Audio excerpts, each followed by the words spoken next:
सो hey everyone, कैसे हैं आप सब? I hope you are doing well. So आज हम स्टार्ट कर रहे हैं अपना किरण पब्लिकेशन से PYQ की सीरीज ऑफ इंडियन ज्योग्राफी। ठीक है, तो आज ही हमारा सेशन नंबर 1 है इंडियन ज्योग्राफी का, जिसमें हम क्वेश्चन नंबर 1 to 25 डिस्कस करेंगे ऑफ टाइप 1। सो गाइज, मैं हूं मनीष अग्रवाल। तो चलिए स्टार्ट करते हैं अपना आज का session. Question number 1, on which of the following planets water cycle is available. So water cycle का मीनिंग क्या है? Water cycle means change in states of water from liquid to vapours to आपका ये सॉलिड।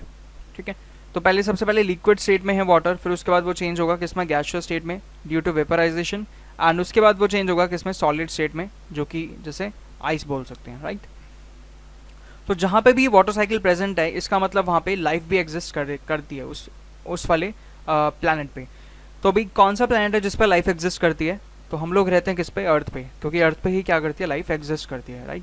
अभी काफ़ी सारे researches चल रहे हैं जिसमें लोग डिफरेंट ऑर्गेनाइजेशंस ये रिसर्च में लगे हुए कि क्या मार्स पे भी वाटर अवेलेबल है, वाटर वेपर्स अवेलेबल हैं, वाटर बॉडीज अवेलेबल हैं, जिसकी वजह से क्या क्या हो सकती है?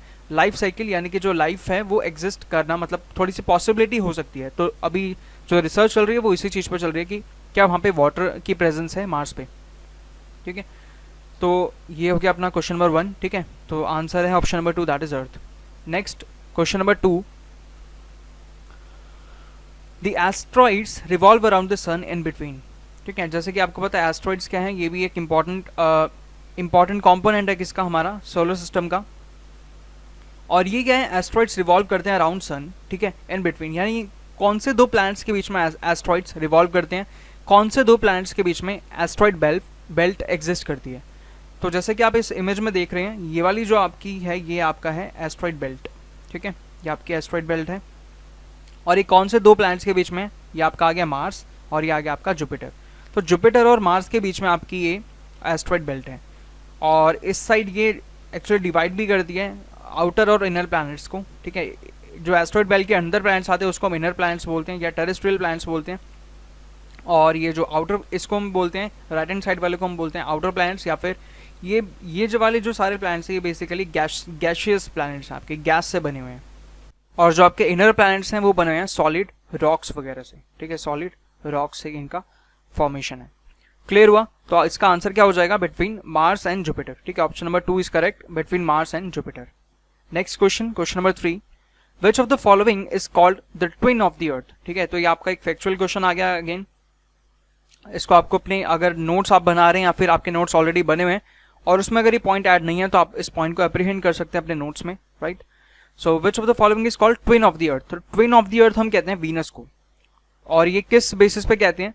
Due to its size similar to that of earth. ठीक है, similar to that of earth. तो इसका जो साइज है वो सिमिलर है कुछ कुछ अर्थ के, तो इस बेसिस पे हम इसको अर्थ का ट्विन बोलते हैं, right. Next question number 4, which amidst the following planets has its orbit closest to sun, right. So ये हो गया हमारा सन, एंड उसके पास ये ऑर्बिट्स बने हुए हैं ऐसे इस तरीके से। और ये सबसे पहले वाला आपका प्लैनेट कौन सा हो जाएगा? मर्क्यूरी। ठीक है, ये मर्क्यूरी हो गया। उसके बाद नेक्स्ट कौन सा आता है? वीनस आता है। उसके बाद आता है आपका अर्थ। ठीक है, तो सबसे क्लोजेस्ट किसका ऑर्बिट होगा? क्लोजेस्ट होगा ऑब्वियसली मर्क्यूरी का, लेकिन मर्क्यूरी इस ऑप्शंस में कहीं गिवन नहीं है हमें को। ठीक है, तो मर्क्यूरी अगर ऑप्शन में गिवन नहीं है तो हमारा नेक्स्ट बेस्ट ऑप्शन होगा वो कौन सा होगा? वीनस। तो वीनस हम इस क्वेश्चन में आंसर मार्क करेंगे। Option number 1 is correct, that is Venus. Clear? और अच्छा, एक दो चीज़ें और बता दो ऑर्बिट से रिलेटेड, कि ऑर्बिट जो है ये आपके कौन से शेप में है? कौन से शेप में है? सबसे पहले तो ये एलिप्टिकल शेप है। ठीक है, एलिप्टिकल शेप है ये। एलिप्टिकल शायद डबल एल है या सिंगल एल, पता नहीं, देख लेना। एलिप्टिकल शेप है इसकी, और ठीक है कुछ इस तरीके से ये शेप होती है। और उसके बाद आपका ये किसने मतलब ये टर्म किसने दिया था? इसको ऑर्बिट जो टर्म है ये किसने दिया था? किसने इस चीज़ को डिस्कवर किया था? तो ये किया था कैप्लर ने। ठीक है, ये किया था किसने? कैप्लर ने। Clear? Next question, question number 5, the light from the sun reaches the earth in about. तो सन से और अर्थ तक लाइट को आने में जो लाइट किसकी फॉर्म में आती है? सबसे पहले तो ये लाइट, तो ये रेडिएशन की फॉर्म में आती है, जिसको हम क्या बोलते हैं? Solar radiation. ठीक है, इसको हम बोलते हैं सोलर रेडिएशन। और ये इसको हम एनर्जी पैकेट्स भी बोलते हैं, एनर्जी पैकेट्स, जिसको हम क्या नाम बोलते हैं? फोटोन्स, ठीक है। लाइट को और क्या, लाइट के लिए हम क्या टर्म यूज़ करते हैं, फोटो, है ना। तो ये फोटोन्स की फॉर्म में आता है, यानी छोटे छोटे एनर्जी पैकेट्स होते हैं फोटोन्स, उसकी फॉर्म में ये लाइट रीच करती है from sun to earth, right. और इसके लिए टाइम कितना है, तो time is 8 minutes and 22 seconds, ठीक है। तो हमारा बेस्ट ऑप्शन कौन सा आ जाएगा, तो option will be option number 2, that is 8 minutes, ठीक है। 8 मिनट्स और सम सेकेंड्स, तो सेकेंड्स आपको मुश्किल है कि आपको एग्जाम में दिया होगा, तो आपको 8 मिनट्स इस क्वेश्चन का करेक्ट आंसर मार्क करना है, right. Next question number 6, the surface temperature of the sun is estimated as, तो सरफेस टेम्परेचर कितना है सन का, इट इज 6000 डिग्री सेल्सियस। अब थोड़ा सा यहाँ पे समझो, अर्थ के कुछ वो होते हैं अपना, लेयर्स होती हैं अर्थ की, तो एक ये हो गया, फिर दूसरी लेयर, फिर आपकी तीसरी इंपॉर्टेंट लेयर, देन आपकी फोर्थ इंपॉर्टेंट लेयर। ये जो होता है इस पार्ट को हम बोलते हैं कोर, ठीक है। इस पार्ट को हम क्या बोलते हैं, कोर।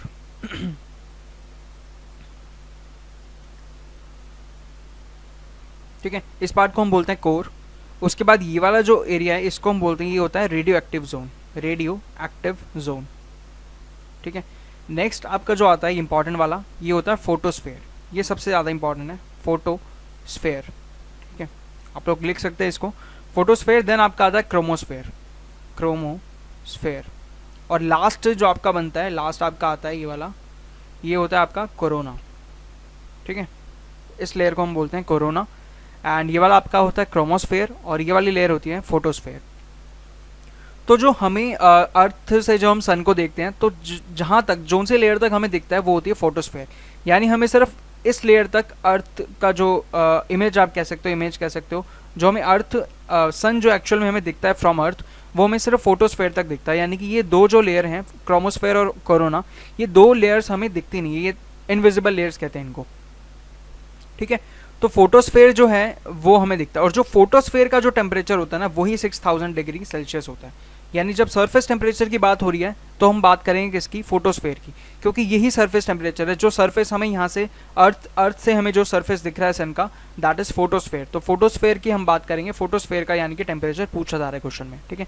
सरफेस टेम्परेचर की जब बात हो रही है तो यानी कि फोटोस्फेयर की बात हो रही है। और अगर हम इनकी बात करें तो क्रोमोस्फेयर का टेम्परेचर होता है अराउंड 32,000 समथिंग डिग्री सेल्सियस, ठीक है। और इसका होता है लैक्स में, इसका होता है अराउंड 27 लाख डिग्री सेल्सियस, ठीक है।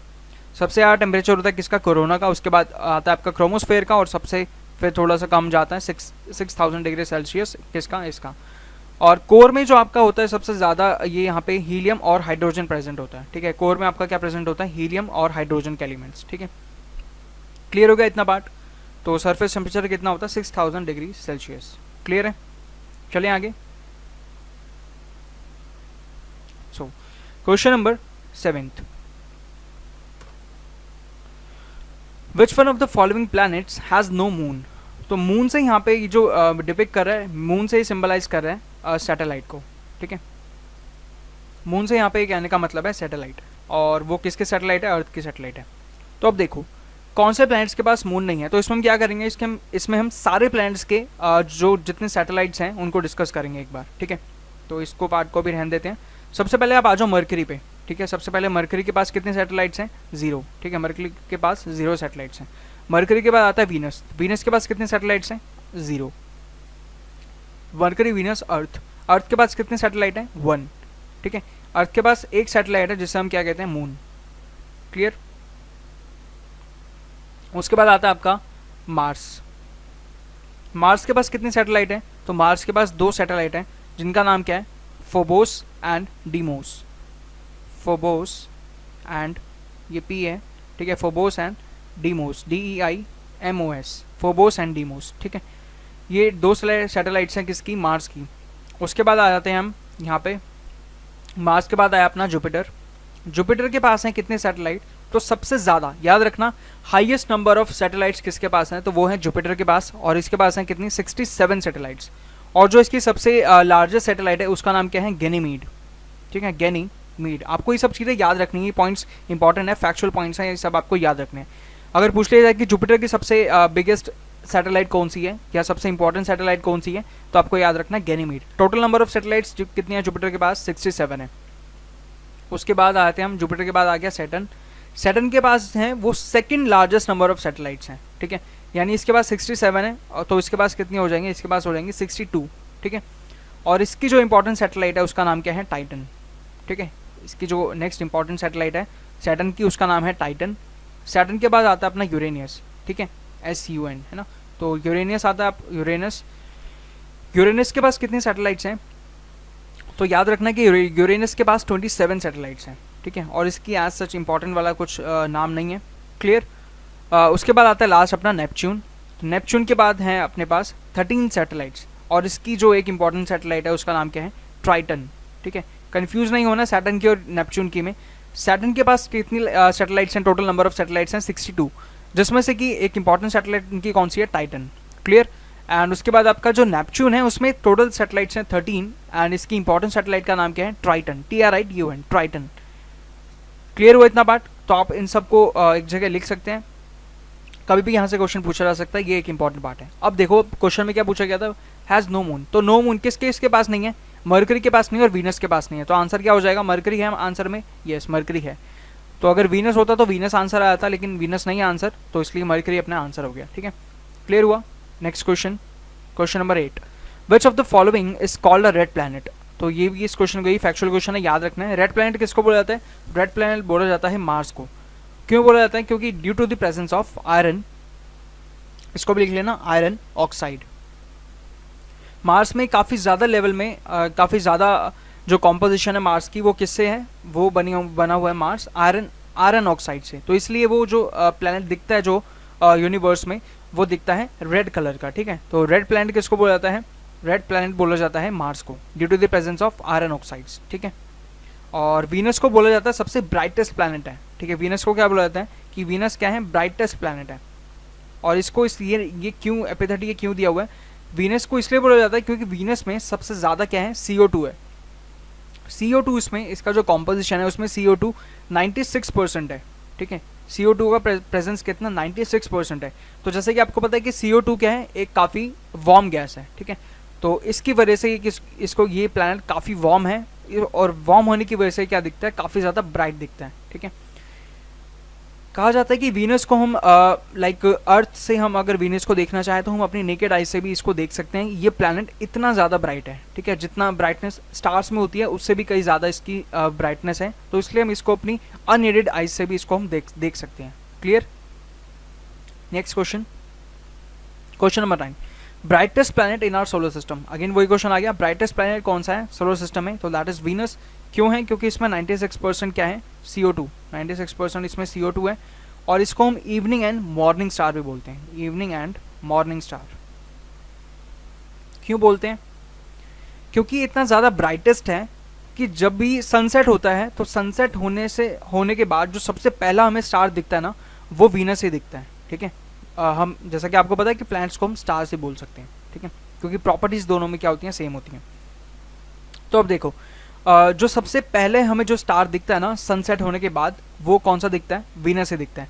और जब सनराइज हो रहा होता है तो उससे पहले जो डिसअपियर होता है, यानी डिसअपियर होने में भी जो सबसे ज़्यादा टाइम लगाता है, सबसे ज़्यादा टाइम तक हमें दिख सकता है, सनराइज होने के बाद भी ये वीनस हमें विजिबल होता है। लेकिन क्या होता है कि सिंस ये एक वो है आपका प्लैनेट है, तो ये रिवॉल्व भी करता है अराउंड सन के, तो इसकी जो पोजीशन है वो चेंज होती रहती है। तो अगर हमें इसकी पोजीशन पता है कि वीनस का कौन से टाइम पे किस साइड होगा, तो हम इसको इजीली देख सकते हैं, क्लियर है। Next question number 10, the milky Way Galaxy was first observe by.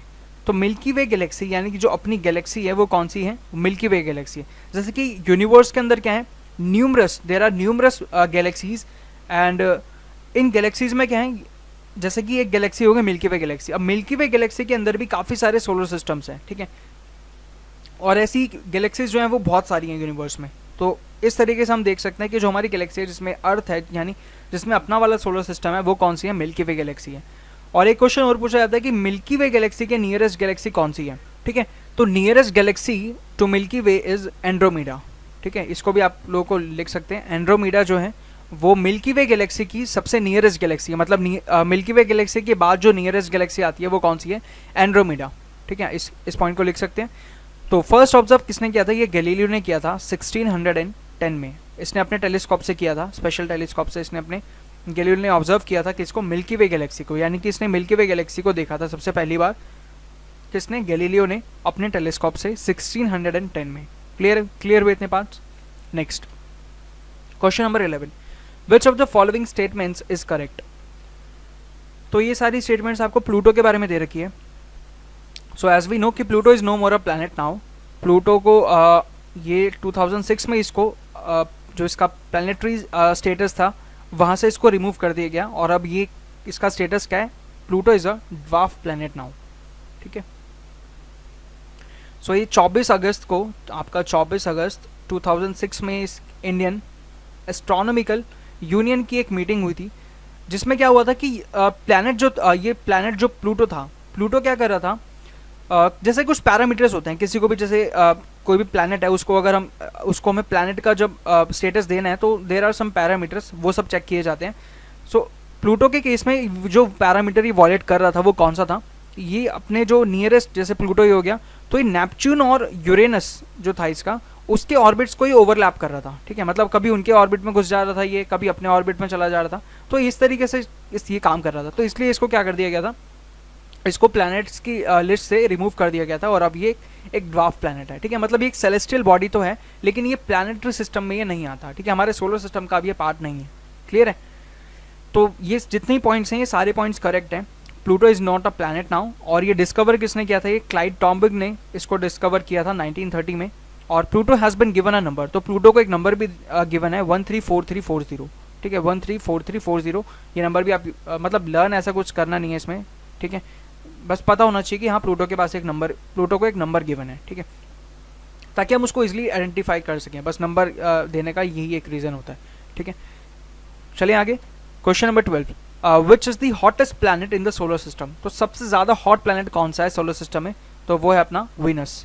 अभी हमने डिस्कस किया due to the presence of 96% CO2 यहाँ पे प्रेजेंस है, तो इसकी वजह से ये प्लैनेट क्या सबसे हॉटेस्ट और सबसे ब्राइटेस्ट है। Clear. Next question number 13, the largest planet in our solar system is, तो लार्जेस्ट प्लैनेट कौन सा है, जुपिटर। काफ़ी इजी क्वेश्चन है। ठीक है, जल्दी जल्दी चलते हैं, ये मतलब कोई 6-7 क्लास के बच्चे भी इन क्वेश्चन को सॉल्व कर सकते हैं। ठीक है, लार्जेस्ट प्लैनेट कौन सा अपने सोलर सिस्टम में, जुपिटर है। ठीक है, उसके बाद कौन सा है, सैटर्न है। जेसन आप अरेंज कर सकते हैं इसको। अच्छा, वही क्वेश्चन आ गया अब, the fourth largest planets of the solar system in decreasing order. ठीक है, अभी मैं बता ही रहा था कि जेसन है, फिर इस तरीके से अरेंज कर सकते हो।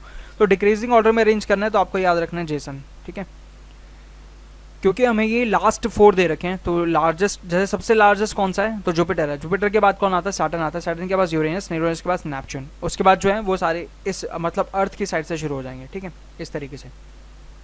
क्लियर हुआ। ऑप्शन नंबर 3 इसका करेक्ट आंसर हो जाएगा। आपको ये याद रखना है जेसन।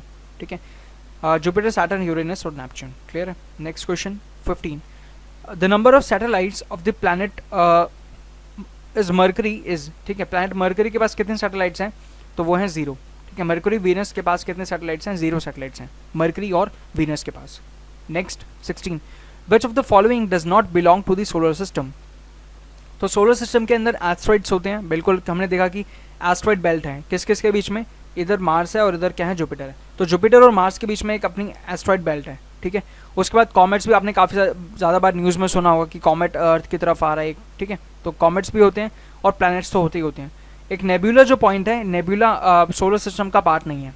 ठीक है, ये नहीं होता सोलर सिस्टम का पार्ट। ये क्या होता है, ये एक गैशियस क्लाउड होता है। ठीक है, गैशियस क्लाउड होता है जो गैस से बना होता है और डस्ट से बना होता है। ठीक है, यानी कि डस्ट पार्टिकल्स तो यूनिवर्स में होते ही है, उसके बाद जो गैस प्रेजेंट होती है यूनिवर्स में, उससे ये क्लाउड फॉर्मेशन हो जाते हैं। ठीक है, तो ये सोलर सिस्टम का पार्ट नहीं है, लेकिन ये यूनिवर्स में प्रेजेंट होती है। Clear. Next question number 17, which is the coldest among the following. ठीक है, तो सबसे ज़्यादा कोल्डेस्ट कौन सा है, तो कोल्डेस्ट कौन सा होगा, जो सबसे दूर होगा किससे, सन से, तो वो कौन सा होगा, प्लूटो होगा। ठीक है, अब यहाँ पे हमें कुछ ऐसा स्पेसिफिकली प्लैनेट नहीं दिया हुआ। ठीक है, अगर ये पूछता है कि सबसे कोल्डेस्ट प्लैनेट कौन सा है, तो हम उसको आंसर होता नेपच्यून, लेकिन इसमें प्लैनेट कीवर्ड नहीं दिया हुआ। ठीक है, तो हमें सिर्फ ये बताना कि कोल्डेस्ट कौन सा होगा, तो कोल्डेस्ट कौन सा होगा, प्लूटो होगा। ठीक है, क्योंकि जब प्लूटो प्लैनेट की उसको स्टेटस था तो उसके पास अराउंड इसका 300 to 400 माइनस में -300 to -400 डिग्री सेल्सियस इसका टेम्परेचर हुआ करता था। ठीक है, जब इसके पास स्टेटस था किसका, प्लैनेट का। मतलब अभी इसका इतना ही टेम्परेचर है, ऐसा कुछ नहीं है। ठीक है, next question, question number 18, the moon is showing its same face to the earth because, काफ़ी इंपॉर्टेंट क्वेश्चन है। ये हमें पता होना चाहिए कि हमें मून का सिर्फ एक ही पार्ट दिखता है, मतलब जो डार्क वाला पार्ट है, ठीक है, थोड़ा सा डार्क वाला पार्ट है, हमें मून का वही पार्ट दिखता है हमेशा जब भी हम अर्थ से मून को देखते हैं, ठीक है। ये हमारी अर्थ है, तो अर्थ से जब भी हम मून को देखते हैं तो हमें उसका एक ही साइड, एक ही फेस हमेशा दिखता है हर समय, और मतलब हर दिन हमें सिर्फ उसका एक ही फेस दिखता है, ठीक है। और ये 59% है सिर्फ मून का जो है, बाकी जो रिमेनिंग जो इसका फेस है वो पीछे की साइड का है, ठीक है। तो ये पार्ट हो गया। तो ऐसा हमें क्यों दिखता है, उसका रीज़न ये है, जैसे ये हो गया अपना अर्थ हो गया, अर्थ क्या कर, ये अर्थ हो गई, और अर्थ के अराउंड रिवॉल्व क्या करता है, मून करता है ना। अब देखो इस चीज़ को समझो, हो क्या रहा है कि अर्थ भी मतलब अर्थ भी घूम रही है और मून भी घूम रहा है, और साथ ही साथ क्या हो रहा है कि मून जब घूम रहा है तो अर्थ भी घूम रही है, लेकिन मून क्या कर रहा है, रिवॉल्व भी कर रहा है, और आपका ये मतलब ये इसका रोटेशन भी है और रेवोल्यूशन भी है, मतलब मून रोटेट भी कर रहा है और रिवॉल्व भी कर रहा है। अब सबसे पहले तो इसमें डिफरेंस देख लेते हैं, रोटेट करने का मतलब और रिवॉल्व करने का मतलब क्या होता है। रोटेट करने का मतलब होता है कि कोई चीज़ जब घूम रही है किसके अबाउट इट्स एक्सेस, ठीक है, मतलब अपनी एक्सेस पे ही। जैसे मैं क्या हूँ कि अगर इस एक ही पॉइंट पे आपको घूमना है, ठीक है, एक ही पॉइंट पे आपको घूमना है, मतलब आप क्या करोगे, आप अपनी पूरी बॉडी को मूव करोगे, एक ही पॉइंट पे घूमोगे, ठीक है, मतलब आप एक ही पॉइंट पे खड़े रहोगे, इसी पॉइंट पे खड़े होकर आपको सिर्फ घूमना है, ठीक है, तो आप सिर्फ क्या करोगे, इसी पॉइंट पे खड़े होकर आप घूमोगे। लेकिन अगर मैं आपको कहूँ कि आपको रिवॉल्व करना है अराउंड समथिंग, ठीक है, अगर मैंने यहाँ पे एक चेयर रख दी और मैं कह रहा हूँ कि आपको रिवॉल्व करना है, तो आप क्या करोगे, आप फिजिकल आपकी मूवमेंट होगी, मतलब आप खुद इस चेयर के अराउंड रिवॉल्व करोगे। तो इस चीज़ को कहते हैं रेवोल्यूशन, और जब हम एक पॉइंट पे खड़े होकर घूम रहे हैं, रोटेट कर रहे हैं, तो उस चीज़ को बोलते हैं रोटेशन। क्लियर हुआ। अब क्या हो रहा है कि मून क्या कर रहा है, रोटेट भी कर रहा है प्लस ये रिवॉल्व भी कर रहा है, रोटेट कर रहा है प्लस रिवॉल्व भी कर रहा है। तो क्या इसका रेवोल्यूशन और रोटेशन टाइम सेम है, और कितना है मून का रोटेशन और रेवोल्यूशन टाइम, तो it is around 27 days and some hours, 27 days और 7 आवर्स के अराउंड इसका टाइम है पीरियड एक्चुअल में। तो 27 दिन में मून पूरा रोटेट करता है और रिवॉल्व करता है अराउंड सन, ठीक है, ताकि तभी मतलब 27 दिन में हम पूरे जो इसके मून के फेजेस हैं वो हम पूरे 27 डेज लगते हैं उसको कंप्लीट होने में, ठीक है। अब होता क्या है कि अब जैसे आप इसको प्रैक्टिकल करके भी देख सकते हो कि आप सेंटर में कोई चीज़ जैसे आपने रखी हुई है, तो अगर आप इसको, अब आप खुद सोचो, आप इसको घुमा भी रहे हो, मतलब इस साइड में भी इसको घुमा रहे हो थोड़ा, और क्या हो रहा है कि मतलब जैसे ये कुछ चीज़ है, मान लो ये एक पॉइंट है, ठीक है, मैं क्या कर रहा हूँ कि जब मैं इसके पास में कुछ चीज़ लेके जा रहा हूँ तो मैं इसको इस तरीके से घुमाऊंगा, ठीक है। तो आप देख पा रहे होगे कि ये जैसे देखो मेरी ये 2 फिंगर्स को आप लोग देखना, जब भी मैं इसके पास कोई चीज़ लेके जा रहा हूँ, ठीक है, तो क्या होगा कि ये इस तरीके से घूमेगा, पहले ऐसे जा रहा है और फिर इस तरीके से घूमेगा, है ना। तो हमें क्या दिख रहा है, हमें एक ही साइड दिख रहा है मून का, इसलिए हमें दिखता है एक ही साइड मून का, ये इस तरीके से जा रहा है। अगर आप देख पा रहे हैं, इस ऑब्जर्व कर पा रहे हैं अगर इस चीज़ को आप, तो ये एक ही साइड दिख रहा है, ठीक है, इस तरीके से जाता है ये, इस तरीके से, ठीक है ना। तो अगर आप इस चीज़ को प्रैक्टिकल कर पा रहे हैं, समझ पा रहे हैं, इमेजिन कर पा रहे हैं, तो आप लोगों को समझ आ गया होगा कि ये क्या हो रहा है कि ये घूम भी रहा है, मतलब इस साइड भी जा रहा है और ये अपना इस साइड भी जा रहा है, ठीक है। इसलिए इसकी वजह से हमें क्या दिखता है, मून का सेम फेस दिखता है, सेम फेस हमें हमेशा दिखता है मून का, ठीक है। एक बार इस चीज़ को प्रैक्टिकल करके देख लेना और अच्छे समझ आ जाएगा, ठीक है। तो due to its rotation and revolution are opposite, नहीं ये ऑप्शन नहीं है, ऑपोजिट नहीं है, सेम है, ठीक है। Its period of rotation and revolution are same, तो ऑप्शन नंबर 3 जो होगा वो करेक्ट आंसर हो जाएगा इस क्वेश्चन का। क्लियर हुआ। Next question number 19, among the following the celestial body farthest from the earth, ठीक है। अब यहाँ पे किसकी बात कर रहे हैं, सेलेस्टियल बॉडी की। सेलेस्टियल बॉडी कौन सी होती है, कोई भी ऐसी बॉडी जो मतलब कहाँ पे है, स्पेस में प्रेजेंट है, ठीक है। स्पेस में जितने भी ऑब्जेक्ट्स प्रेजेंट है उन सबको हम क्या बोलते हैं, सेलेस्टियल बॉडीज बोलते हैं। क्लियर हुआ, स्पेस में, ठीक है। तो ये सेलेस्टियल बॉडी कौन सी है, फारदेस्ट फ्रॉम अर्थ, तो कौन सी है, नेपच्यून या फिर प्लूटो, जल्दी से बताओ, नेपच्यून या फिर प्लूटो। तो आंसर इसका हो जाएगा प्लूटो, नेपच्यून नहीं। अगर प्लैनेट पूछता तब इसका आंसर होता नेपच्यून, ठीक है, लेकिन उसने पूछा सेलेस्टियल बॉडी। अब भले ही जो प्लूटो के पास किसका स्टेटस नहीं है, प्लैनेट का स्टेटस नहीं है, यानी प्लैनेटरी स्टेटस प्लूटो के पास नहीं है, लेकिन सेलेस्टियल बॉडी तो ये है ही ना, तो इसलिए इसका आंसर क्या हो जाएगा, इस क्वेश्चन का आंसर हो जाएगा प्लूटो। सेलेस्टियल बॉडी हमसे पूछा है क्वेश्चन में, तो सेलेस्टियल बॉडी कौन सी हो जाएगी, farthest from earth, that is Pluto. Next question 20, pulsar क्या होते हैं। So pulsars are rapidly moving stars, ठीक है, मतलब बहुत ज़्यादा तेज़ी से घूमने वाले ये स्टार्स होते हैं, और ये न्यूक्लियर फ्यूजन की वजह से ही घूमते हैं। किस प्रोसेस की वजह से, न्यूक्लियर फ्यूजन की वजह से ये घूमते हैं स्टार्स बहुत ज़्यादा रैपिडली, और हाइड्रोजन और हीलियम इनमें प्रेजेंट होता है, तो उसकी वजह से न्यूक्लियर फ्यूजन होता है। न्यूक्लियर फ्यूजन की वजह से ये क्या क्या करते हैं, बहुत ज़्यादा तेज़ी से ये घूमने लगते हैं। ठीक है, तो ये क्या है, रैपिडली स्पिनिंग स्टार्स। पल्सर्स क्या है, pulsars are rapidly spinning stars. Next 21, biggest planet of our solar system, अभी डिस्कस किया था Jupiter. Next 22, which is the second nearest star to the earth after sun. ठीक है, तो ये होगी अर्थ। अर्थ घूम रही है किसके अराउंड, सन के अराउंड, तो नियरेस्ट स्टार कौन सा हो गया, ये हो गया सन, अर्थ के नियरेस्ट। और उसके बाद जो सेकंड नियरेस्ट है, यानी सन के बाद जो सेकंड नियरेस्ट आता है अर्थ के पास, उसको हम बोलते हैं प्रॉक्सिमा सेंचुरी। ठीक है, याद रखना इसके दो नाम है, प्रॉक्सिमा सेंचुरी और ये जो आपको दे रखा है ना अल्फा सेंचुरी, तो प्रॉक्सिमा सेंचुरी है या फिर इसका नाम है अल्फा सेंचुरी सी। ठीक है, अब इस क्वेश्चन में आपको सी नहीं दे रखा है यहाँ पे, इसलिए इसको ये ऑप्शन में डाल सकता है। ठीक है, तो ये आपको कंफ्यूज करने के लिए दोनों ऑप्शन दे सकता है, बिल्कुल दे सकता है। तो हमें याद रखना है प्रॉक्सिमा सेंचुरी या फिर अल्फा सेंचुरी सी। तो अगर यहाँ पे आपको अल्फा सेंचुरी सी दे रखा होता तो ऑप्शन नंबर वो करेक्ट होता। ठीक है, तो nearest star to sun after earth, nearest star to earth after sun कौन सा हो जाएगा, प्रॉक्सिमा सेंचुरी या फिर अल्फा सेंचुरी सी। ठीक है, तो ये इस ऑप्शन को करेक्ट मार्क नहीं करना है, प्रॉक्सिमा सेंचुरी या फिर Alpha Centauri C. Next question 23, outer most layer of the sun is. तो अभी हमने सन का एक डायग्राम डिस्कस किया था ना, उसमें आउटर मोस्ट लेयर कौन सी थी, तो आउटर मोस्ट लेयर थी आपकी कोरोना। ठीक है, उसके बाद कौन सी लेयर थी, उसके बाद थी आपकी क्रोमोस्फेयर, उसके बाद थी आपकी फोटोस्फेयर, और फोटोस्फेयर के बाद ये रेडियो एक्टिव जोन था, उसके बाद आपका आता है कोर। ठीक है, ये वाला पार्ट था आपका कोर। ठीक है ना, ये आपका कौन सा हो गया, सबसे जो आउटर मोस्ट लेयर है वो हो गया आपकी कोरोना। ठीक है, क्लियर हो गया, तो ऑप्शन नंबर 3 करेक्ट है इसका, corona. Next 24, which planet is called evening star. तो अभी हमने डिस्कस किया था मॉर्निंग और इवनिंग स्टार किसको बोलते हैं, वीनस को बोलते हैं। ठीक है, क्योंकि ये इतना ज़्यादा ब्राइटेस्ट है, इतना ज़्यादा ये हॉटेस्ट प्लैनेट है कि ये जो है जब आपका सनसेट होता है तो सनसेट होने के बाद जो सबसे प्लैनेट जो सबसे पहले हमें जो स्टार नज़र आता है वो हमें वीनस नज़र आता है। लेकिन इसकी लोकेशन डिफ़र करती है, इसलिए हमें इसको मतलब अगर हमें इसको देखना है एग्जैक्टली तो हमें पता होना चाहिए कि वीनस आज कौन सी लोकेशन है, मतलब लोकेशन हमें इसकी पता होनी चाहिए। जैसे क्या है कि आपको पोल स्टार तो हम इजीली देख सकते हैं, उसको हमें पता है कि वो नॉर्थ डायरेक्शन में दिखेगा, नॉर्थ पोल में हमें दिखता है वो नॉर्थ पोल के साइड पे, तो पोल स्टार को हम इजीली देख सकते हैं, है ना, वो हमें इजीली दिख जाता है। लेकिन वीनस को आइडेंटिफाई करने के लिए हमें पता होना चाहिए उसकी location. Clear. Question number 25, the planet revolving east to west. ठीक है, तो ये काफ़ी इंपॉर्टेंट क्वेश्चन है, इस चीज़ को समझना। कुछ प्लैनेट्स होते हैं जो ईस्ट टू वेस्ट रिवॉल्व करते हैं और कुछ प्लैनेट्स हैं जो वेस्ट टू ईस्ट रिवॉल्व करते हैं।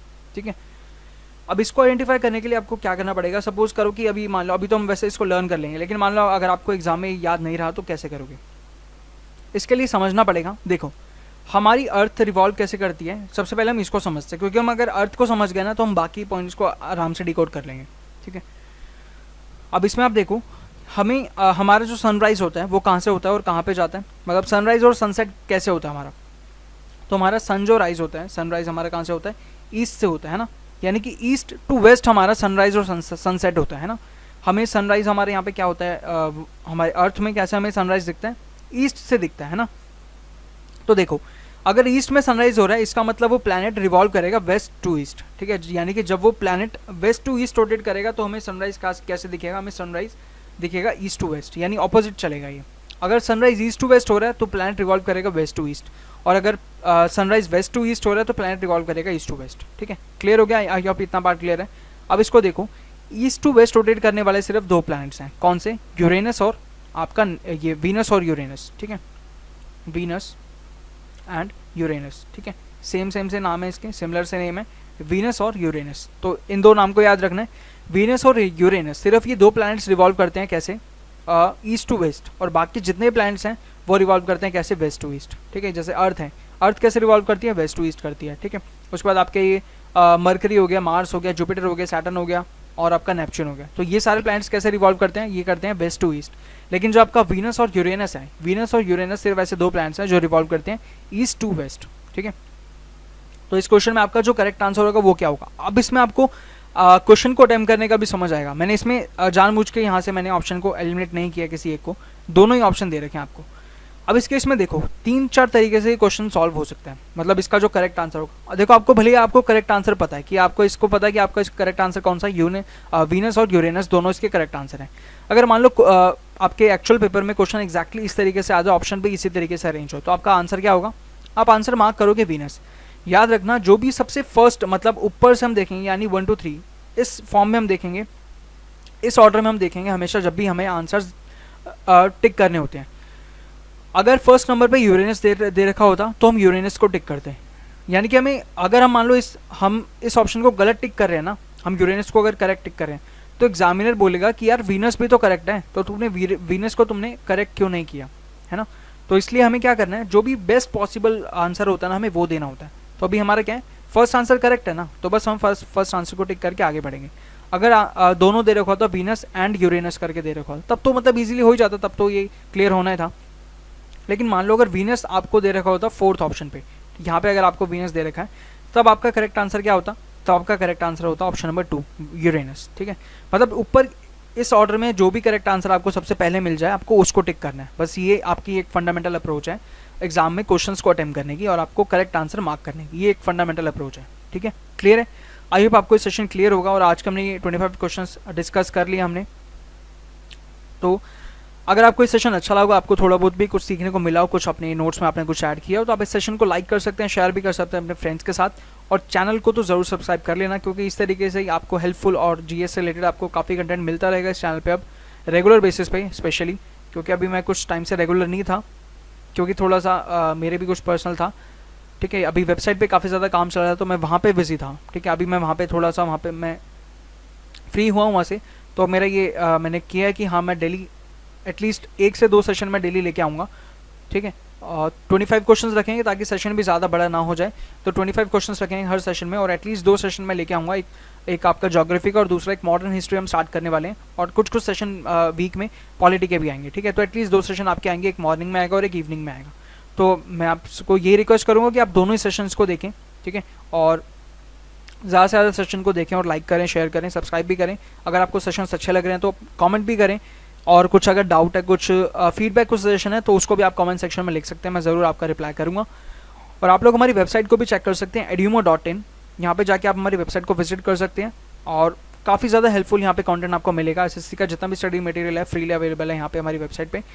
तो आप हमारे टेलीग्राम चैनल को भी जरूर ज्वाइन कर लेना, edumo ऑफिशियल। अराउंड 2000 सब्सक्राइबर्स हो चुके हैं हमारे टेलीग्राम चैनल पे, तो आप यहाँ इसको भी ज्वाइन कर लें। जितने भी अपडेट्स वगैरह आती हैं वो सबसे पहले टेलीग्राम चैनल पे ही आती हैं। तो इतना ही रखते हैं अपना आज का session. So thank you guys, thanks for watching this session. जय हिंद।